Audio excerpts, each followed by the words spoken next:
Hey, what's up, my true seekers? How are you guys doing? Welcome to my podcast, Real Talk with your girl, Lady D.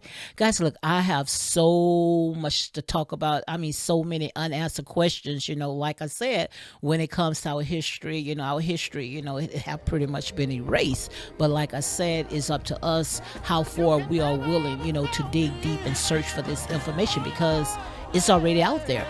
But there are so many questions, especially when it comes to the shaping of this world and, how certain races became superior over one another. And I know some might say, oh, get over it. But no, we're not going to get over it because your children's children is reaping the benefits. So let me see if I can go ahead and take a crack at it. And I decided to go ahead and start with the Pangia, which the tectonic plates, I believe, had played a major role in the shaping of the world. But the Europeans took advantage of it, which is why we are in the hell that we are in today.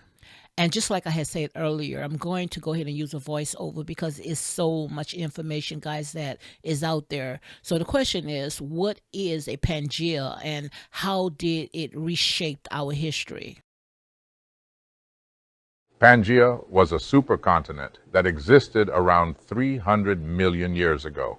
It was a single landmass that encompassed almost all of Earth's continents as we know them today.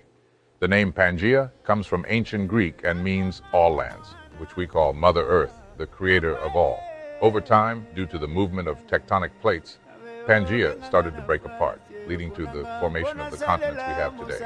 Let me go ahead and pause right here. Now, you see, according to science, they say the reason why, everything starts separating because of the Pangia, the tectonic plates.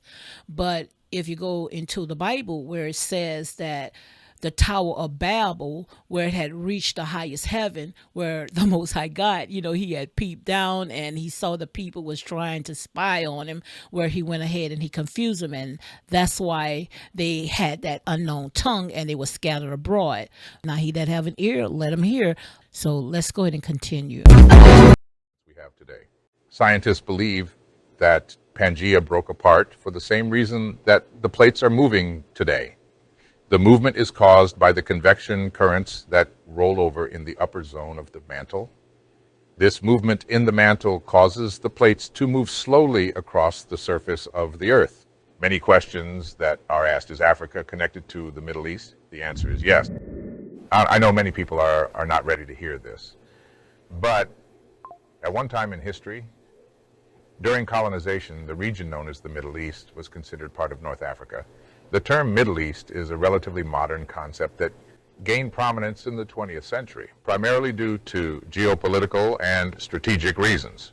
Historically, the region that is now referred to as the Middle East was part of a larger area known as the Near East, or the Levant, which encompassed present-day countries. Let me go ahead and stop it right here. Just look at this map right here. Just look at it. See how the Most High God has separated and allowed everybody to, enjoy wherever they are. But all this right here, it was all about greed. This had nothing to do with religion or civilization. It's just that the Europeans, they saw that the land was rich and plentiful and lots of resources, and they didn't want to share. They wanted to take it all. And that's why you're seeing countries and nations fighting against each other. And yes, when it comes to America, they're going to protect their own because their hands was in it as well. And guys, like I say, this is real talk. Yes, the term Middle East was once North African and renamed during the late 19th and early 20th centuries. It was primarily popularized by British colonial officers and strategists, as mentioned earlier. As you can see, Britain had played a lot in the rewriting of our history, and they sealed it with a revised Bible. This region was considered part of the broader North African region due to its geographic proximity and cultural and historical connections. Over time, as geopolitical dynamics and colonial influences reshaped the region, the term Middle East began to be used to distinguish this area from North Africa. The Middle East includes countries such as Iran, Iraq, Saudi Arabia.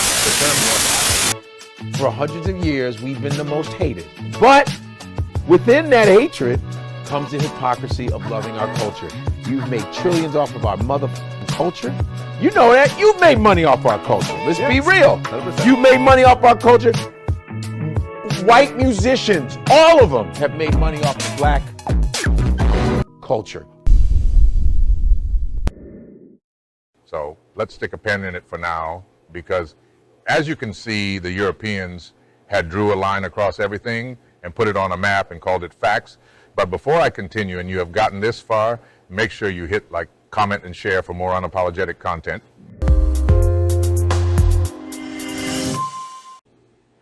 But Africa will remain the capital